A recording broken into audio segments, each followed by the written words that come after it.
हाँ, तो आज थर्ड सेमेस्टर वाले बच्चों के लिए फर्स्ट यूनिट सोशल साइकोलॉजी, ठीक है, सामाजिक मनोविज्ञान। तो जो सामाजिक मनोविज्ञान है उसका अर्थ क्या है? सामाजिक मनोविज्ञान मनोविज्ञान की वह शाखा है जिसमें यह अध्ययन किया जाता है कि लोग कैसे सोचते हैं, कैसा महसूस करते हैं और दूसरों की उपस्थिति वास्तविक, कल्पित या प्रतिकारात्मक में कैसे व्यवहार करते हैं। सरल भाषा में सामाजिक मनोविज्ञान यह समझाते हैं कि समाज और लोग हमारे विचार, भावना और व्यवहार को कैसे प्रभावित करते हैं। ठीक है, इसके सामाजिक मनोविज्ञान की प्रकृति, वैज्ञानिक प्रकृति, सामाजिक व्यवहार का अध्ययन, व्यक्ति और समाज का संबंध, वास्तविक जीवन से संबंध, गतिशील और परिवर्तनशील। अब हमारी फर्स्ट वीडियो में सामाजिक मनोविज्ञान की प्रकृति तक हो गया था। तो अब हम स्टार्ट करते हैं कि सामाजिक मनोविज्ञान का क्षेत्र क्या क्या है। तो पहला है सामाजिक अनुभूति, सोशल कॉग्निशन। हम एक दूसरे के बारे में कैसे सोचते हैं और नए विचार बनाते हैं। अगर आप किसी से फर्स्ट टाइम मिले या आप किसी रिलेटिव से मिले तो आप उसके बारे में क्या विचार बना रहे हैं और आप उसके बारे में क्या सोच रहे हैं, उसे हम सोशल कॉग्निशन बोलते हैं। सेकंड है व्यक्ति धारणा। ठीक है, तो हम जब फर्स्ट पर्सन से मिल रहे हैं तो हम दूसरों के व्यक्तित्व और इरादों को कैसा समझते हैं कि ये नेगेटिव है, कि पॉजिटिव है, या ये मीन है, मतलबी है। तो आप पर्सन के बारे में कैसी धारणा अपने अंदर रख रहे हैं उसे हम पर्सन परसेप्शन बोलते हैं। सेकंड है अभिग्रहण, एट्रीब्यूशन। लोगों के व्यवहारों के कारण को कैसे समझते हैं। अब लोगों के व्यवहार हैं, ठीक है, पहले वो बहुत पॉजिटिव था, सबसे बोलता था अच्छे से, है ना, और अब उसने बोलना बंद कर दिया है और अब वो मीन हो गया है, मतलब ये हो गया है। तो उसका पीछे कारण, आप उसका कारण समझ रहे हो कि आप उसकी लाइफ में बुरा हुआ है या अच्छा हुआ है, उसे हम एट्रीब्यूशन बोलेंगे। उसके बाद है दृष्टिकोण, एटीट्यूड। तो एटीट्यूड एक वैसा शब्द है, दृष्टिकोण का निर्माण, परिवर्तन और मापन। तो हमारी नॉर्मल ज़िंदगी में एटीट्यूड को बहुत बुरा वर्ड बना दिया गया है, ठीक है, लेकिन हमारी साइकोलॉजी फील्ड में एटीट्यूड बहुत अच्छा माना जाता है। ठीक है, तो एटीट्यूड में क्या होता है, आपका निर्माण होता है, परिवर्तन होता है और आपका मापन होता है। ठीक है, कि आपका बिहेवियर, आपका सोशल बिहेवियर का मापन होता है, मेजरमेंट होता है कि आप कितने अच्छे हो, कि आप कितने बुरे हो, कि आपने सोसाइटी में जाके कितना निर्माण किया और उस सोसाइटी से कितना परिवर्तन लिया, उसे हम दृष्टिकोण बोलते हैं। उसके बाद है आक्रामकता और हिंसा, एग्रेशन। लोग कब और क्यों हिंसा होते हैं, आक्रमण होते हैं, अग्रेशन करते हैं। तो इसमें सोशल साइकोलॉजी में ये बताया जाता है कि आप कहीं गए तो आपका अग्रेशन में हो आप, है ना, तो आप कब और क्यों, किस फील्ड में आपको अग्रेशन आ जाए, या किसी चीज़ को या फिर किसी सोसाइटी को देख के आपको अग्रेशन आ जाए, वो चीज़ अग्रेशन। ठीक है, सोशल साइकोलॉजी में अग्रेशन भी होता है। उसके बाद है सोशल इन्फ्लुएंस। आप अपनी सोसाइटी से क्या चीज़ सीख रहे हो, क्या चीज़ परिवर्तन कर रहे हो। तो क्या है, दूसरे द्वारा हमारे व्यवहार में होने वाले परिवर्तन। मैंने बताया कि आप किसी और सोसाइटी में गए, आप कोरिया देख लो, अब आप कोरिया को हमारे इंडिया के लोग कितने सोशल इन्फ्लुएंस हो रहे हैं कोरिया से, कि कोरिया जैसे ब्यूटी प्रोडक्ट्स, कोरिया जैसा डिज़ाइन, वो सब तो क्या परिवर्तन ला रहे हैं कोरिया को देख के। अनुपालन, अनुकूलन और आज्ञाकारिता। ठीक है, आप किसी सोसाइटी को देख के परिवर्तन ला रहे हो। वो तीनों परिवर्तन कौन कौन से? अनुपालन, अनुकूलन और आज्ञाकारिता। तो ये सब आपके MCQ में आ सकते हैं, पढ़ लेना। उसके बाद है समूह व्यवहार, ग्रुप व्यवहार। तो आपका इसमें क्या है, आप ग्रुप है आपका, ठीक है, आप उस ग्रुप में ग्रुप में अलग अलग व्यवहार होंगे, ठीक है। जैसे किसी का कोई कोई समाज को सुविधा दे रहा होगा, कोई आलसी होगा, है ना, कोई भूमिकाएं निभा रहा होगा, कोई मानदंड निभा रहा होगा। ऐसे समूह में लोगों का व्यवहार मतलब एक ग्रुप में लोगों का व्यवहार, जैसे कि मानदंड, भूमिकाएं, सामाजिक आलस्य या फिर सामाजिक सुविधा आदि। उसके बाद है परोपकारी व्यवहार, प्रो सोशल बिहेवियर, मदद करने के कारण, बायस्टैंडर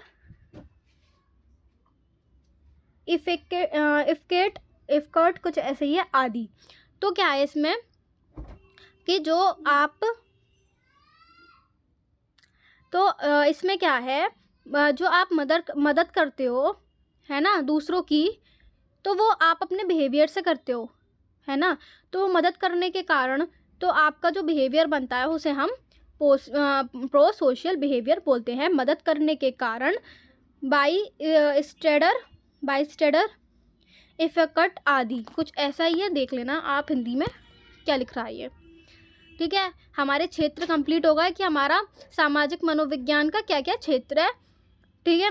उसके बाद आता है मनोविज्ञान का महत्व, कि सामाजिक मनोविज्ञान का महत्व। तो सामाजिक मनोविज्ञान जब हमारा एक शाखा आई सामाजिक मनोविज्ञान की, हमने अध्ययन किया कि समाज में हमारा बिहेवियर कैसा कैसा होता है, हमारी सोल कैसी होती है, हमारा माइंड कैसा होता है, तो उसके महत्व क्या हैं, ठीक है। समाज में व्यवहार को समझने में मदद, जो समाज के व्यवहार होते हैं उसे समझने में मदद करता है, सामाजिक समस्याओं का समाधान निकालता है, समूह के सामंजस्य बढ़ाना, जो हमारा ग्रुप होता है उसको बढ़ाना, ठीक है। भेदभाव और पूर्वग्रह कम करना, जो भेदभाव और पूर्वग्रह होता था पहले उसको कम करना, रिश्तों और संचार को बेहतर बनाना, आपके जो रिश्ते होते हैं, बॉन्ड्स होते हैं, उन्हें और बेहतर बनाना, संगठनों और शिक्षा में उपयोगी। तो जो ये आपके अगर आपके अंदर ग्रुपिज्म नहीं होगा तो आप एक क्लास में कैसे पढ़ पाओगे, ठीक है। अगर आपके अंदर संगठन नहीं होगा तो आप एक पॉलिटिकल लीडर को कैसे वोट दोगे, तो ये इन चीज़ों में हेल्प करता है। तो हमारा सामाजिक मनोविज्ञान यहाँ कंप्लीट हो गया। उसके बाद है सबसे मेन टॉपिक, सामाजिक व्यवहार के अध्ययन करने के तरीके, ठीक है, मेथड्स। हमारे सामाजिक व्यवहार को अध्ययन करने के तरीके, अगर आपके एग्ज़ाम में आया कि 2 तरीके बताओ, 4 तरीके बताओ, क्योंकि हमारा जो फर्स्ट पेपर, हमारे 2 पेपर होते हैं, 5th सेमेस्टर वालों की 2 बुक्स होती है। तो हमारी पहली बुक्स में क्या हुआ था कि जो हमारे MCQ आ रहे हैं वो 1 वर्ड आए थे। तो उसमें पूछा गया था कि आप, हमारा जो टॉपिक था, ठीक है, हमारा पॉजिटिव साइकोलॉजी था, कि पॉजिटिव साइकोलॉजी के मेथड्स बताओ। तो फिर हमने उसके 3 मेथड्स बताए थे, कॉग्निटिव के बताओ, ऐसे करके 1 वर्ड आए थे हमारे। तो आप देख लेना आपके 1 वर्ड ना आ जाएं, ठीक है, जो आपको लिखना पड़े 1 वर्ड MCQs, है ना। तो आप देख लेना सामाजिक व्यवहार के अध्ययन करने के तरीके, ऐसे लॉन्ग में भी आ सकता है, या फिर आपसे एक पूछ लिया जाए कि ऑब्जर्वेशन मेथड बताओ या सर्वेइंग मेथड बताओ, तो आपको एक भी डिफाइन करना पड़ेगा। तो तो हम पहला स्टार्ट करते हैं, अवलोकन विधि, ऑब्जर्वेशन मेथड। ऑब्जर्वेशन से आप समझ रहे हो कि कोई आपके सामने बैठा है या आपकी मम्मी है, तो आप उन्हें डेली ऑब्जर्व कर रहे हो कि वो क्या करती हैं, किस टाइम क्या सोचती हैं, है ना। तो वो हमारी ऑब्जर्वेशन हो गई। तो इस विधि में व्यक्ति या समूह के व्यवहार को प्राकृतिक परिस्थितियों में देखकर नोट किया जाता है। देख लो, मैंने वही बताया, एग्जाम्पल मैंने आपको बताया कि आप इसे कैसे समझोगे, कि आपको एक ग्राउंड दे दिया जाए, ठीक है, और उसमें एक ग्रुप बैठा है, तो आप ये देखोगे कि 4 लोग बैठे हैं उस ग्रुप में, कि कौन सा व्यक्ति कैसा व्यवहार कर रहा है, ठीक है। अगर उसके ऊपर पत्ता गिर गया, है ना, एक एग्जाम्पल बता रही हूँ, ग्रुप में बैठा है, उसके ऊपर एक पत्ता गिर गया, तो वो कैसा व्यवहार कर रहा है और लोग कैसा व्यवहार कर रहे हैं, तो आप उसको देखकर नोट करोगे, ऑब्जर्व करोगे कि इसकी सोशल बिहेवियर इसका कैसा है, ठीक है, हो गया इसकी व्यवहार। व्यक्ति का वास्तविक चित्र मिलता है कि व्यक्ति कैसा है। ठीक है, वो उस पत्ते को देख के खुश हुआ या उस पत्ते को देख के इरिटेट हुआ या उसने वहाँ से उठकर ही चला गया, तो इससे व्यक्ति का चित्र मिलता है। ठीक है, कि वो रियलिटी में कैसा है। सेकंड है इसकी विशेषता, व्यक्ति को पता नहीं होता इसलिए उसका व्यवहार स्वाभाविक होता है। क्योंकि देखो, ऑब्जर्वेशन में अगर आपका कोई साइकोलॉजिस्ट है ना, तो वो आपको, जैसे स्कूल में कोई साइकोलॉजिस्ट बुलाया गया तो वो आपको खड़े खड़े देख रहा है। ठीक है, अगर आपको किसी इंटरव्यू में उसके सामने बिठा दिया जाए, साइकोलॉजिस्ट के सामने, तो आप सिर्फ उसे उतना ही बताएंगे जितना आप बताना चाहते हैं। आप अपने अंदर मन की बात दबा जाएंगे। ठीक है, ऑब्जर्वेशन में ऐसा नहीं होता। ऑब्जर्वेशन में होता है कि वो दूर से आपके नेचुरल जो नेचर होता है, जो आपका रियलिटी होती है, वो चीज़, वो व्यवहार देखता है। इसका उदाहरण है बच्चों को खेलते समय व्यवहार, भीड़ का व्यवहार आदि। मतलब इसमें क्या है, बच्चों को खेलते समय व्यवहार, बच्चे खेल रहे हैं, उनका व्यवहार कैसा है उस टाइम। ठीक है, कुछ बच्चे एरोगेंस में आ जाते हैं कि आज तो मैं छक्का मार के दिखाऊंगा, और छक्का नहीं तो बैट छोड़ के भाग जाते हैं। कुछ लोग ट्राई करते हैं बार बार कि मेरे से छक्का लग जाए। तो वो अलग अलग व्यवहार होते हैं, उस व्यवहार को ऑब्जर्व करना वो उसका उदाहरण है। या फिर भीड़ का व्यवहार, भीड़ में कुछ लोग धक्का मुक्की खा रहे हैं, है ना, भीड़ हो रही है, कुछ लोग इरिटेट होंगे, कुछ लोग गालियाँ बकेंगे, लेकिन कुछ लोग बड़ी पेशेंस से वहाँ खड़े रहेंगे। तो उस व्यवहार को ऑब्जर्व करना, उसे ऑब्जर्वेशन मेथड बोलते हैं। ठीक है, सेकंड है सर्वेइंग मेथड। अब सर्वे में क्या होता है, आप 20 लोगों के पास जाते हो क्वेश्चंस लेके कि आप सर्वे करते हो कि आप ये बताइए। अब वो एक क्वेश्चन लेके जा रहे हो आप कि आप अपनी माँ से कितना प्यार करते हो। ठीक है, तो कुछ लोग बताएंगे कि मैं अपनी माँ से प्यार नहीं करता, कुछ बोलेंगे कि मेरी माँ है नहीं, कुछ बोलेंगे कि मैं अपनी माँ से बहुत ज़्यादा प्यार करता हूँ, कुछ बोलेंगे करता भी हूँ, नहीं भी करता। तो आप सर्वे कर रहे हो किसी चीज़ का। ठीक है, तो उससे जानकारी मिलती है कि कितने लोग, क्या राय है, कितने लोग इस चीज़ पे बिलीव करते हैं, कितने लोग क्या करते हैं। उस सर्विंग मेथड में आपको अलग अलग लोगों की मेंटेलिटी पता चलती है।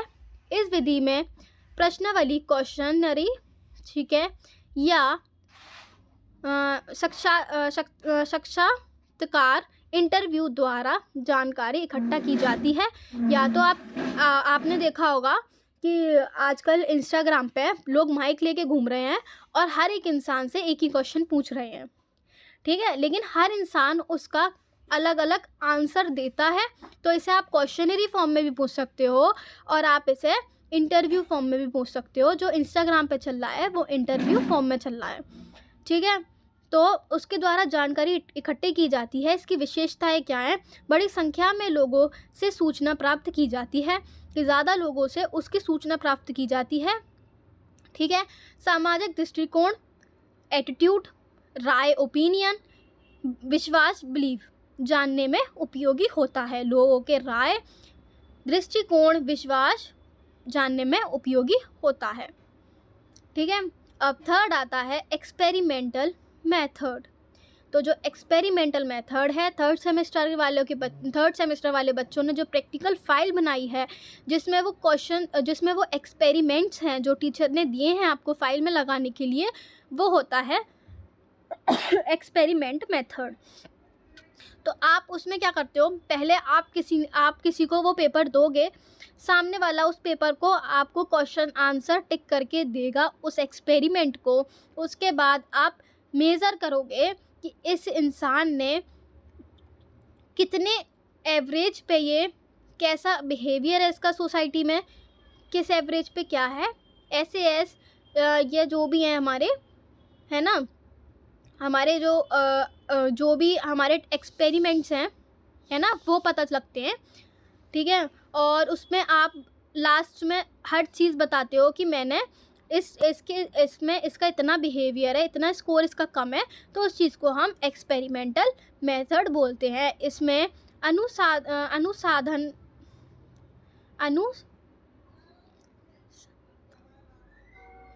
अनुसंधानकर्ता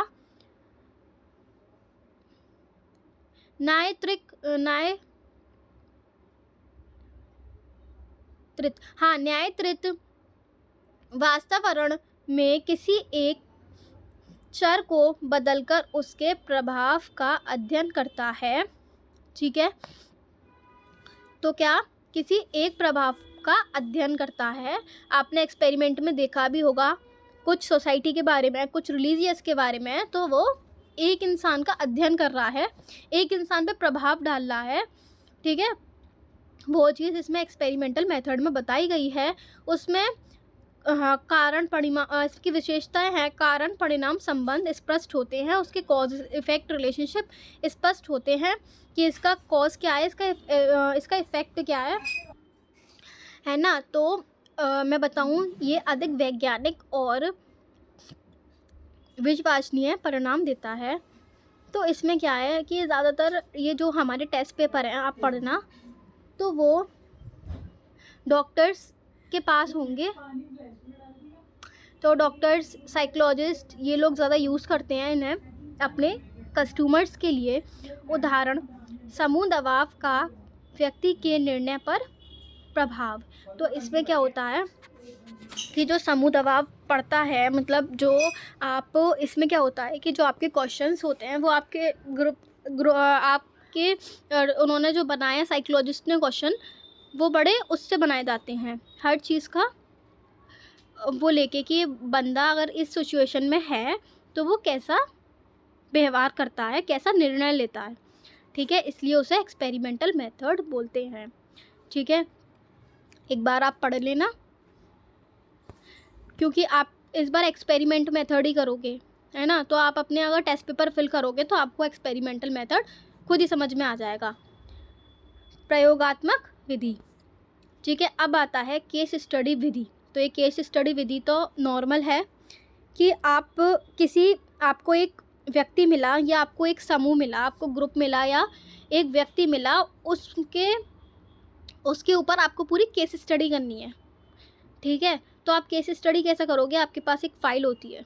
ठीक है, आपके सामने वो बंदा बैठा होता है, आप उनसे हर सवाल पूछते हो, हर इंटरव्यू लेते हो, उसके बाद आप लिख कर उसकी स्टडी करते हो उस केस की, उसे हम केस स्टडी मेथड बोलते हैं।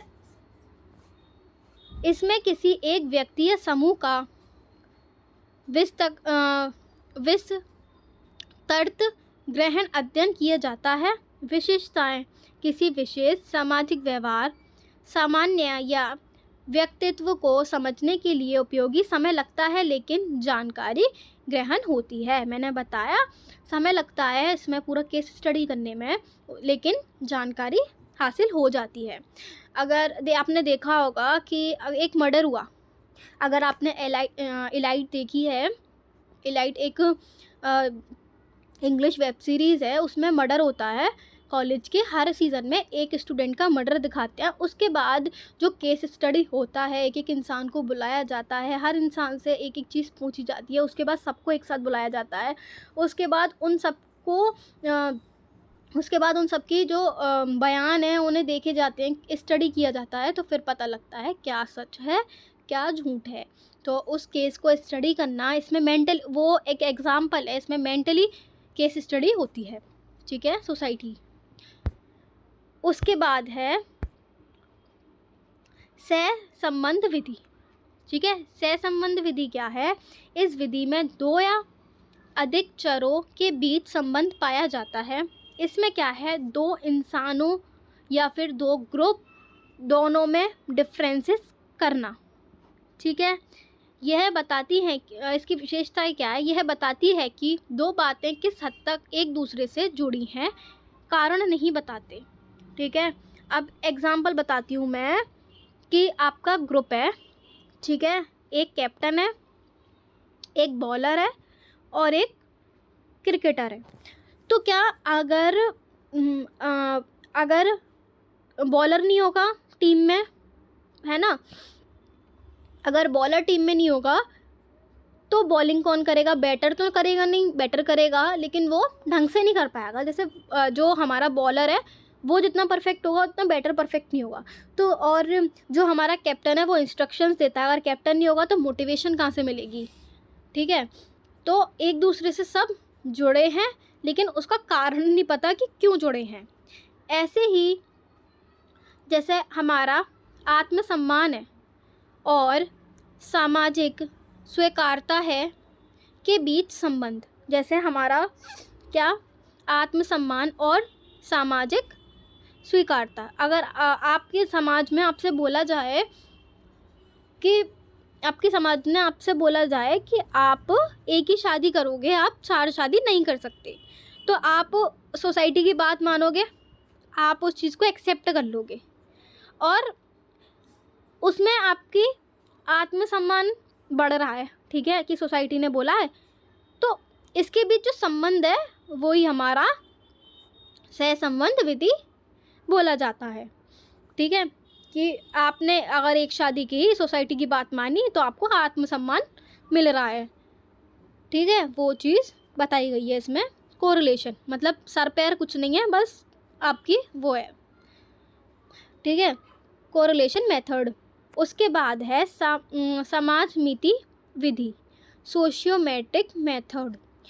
तो इसमें क्या है कि आपका ग्रुप है, उसके स्ट्रक्चर को, उसके संरचना को समझने में मदद करता है। ऐसे समूह के सदस्यों के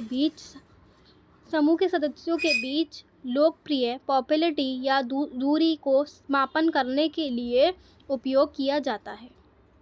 तो इसमें क्या है कि आपका, मैंने बताया, बैटर है, बॉलर है, कैप्टन है, ठीक है। अब समाज में कौन लोकप्रिय है, ठीक है, कौन ज़्यादा पॉपुलर है, ठीक है, और जो है ना, और कौन पॉपुलैरिटी से दूर रहता है, उस चीज़ को मापन करने के लिए सोशियोमेट्रिक मेथड, समाज मिति विधि आई है, ठीक है। विशेषताएं, समूह संरचना, ग्रुप स्ट्रक्चर समझने में मदद मिलती है।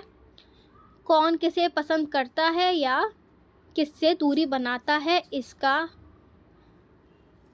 आकलन संभव। तो वही चीज़ है कि कौन पॉपुलर है और कौन दूर भाग रहा है, वो चीज़ पता लगती है।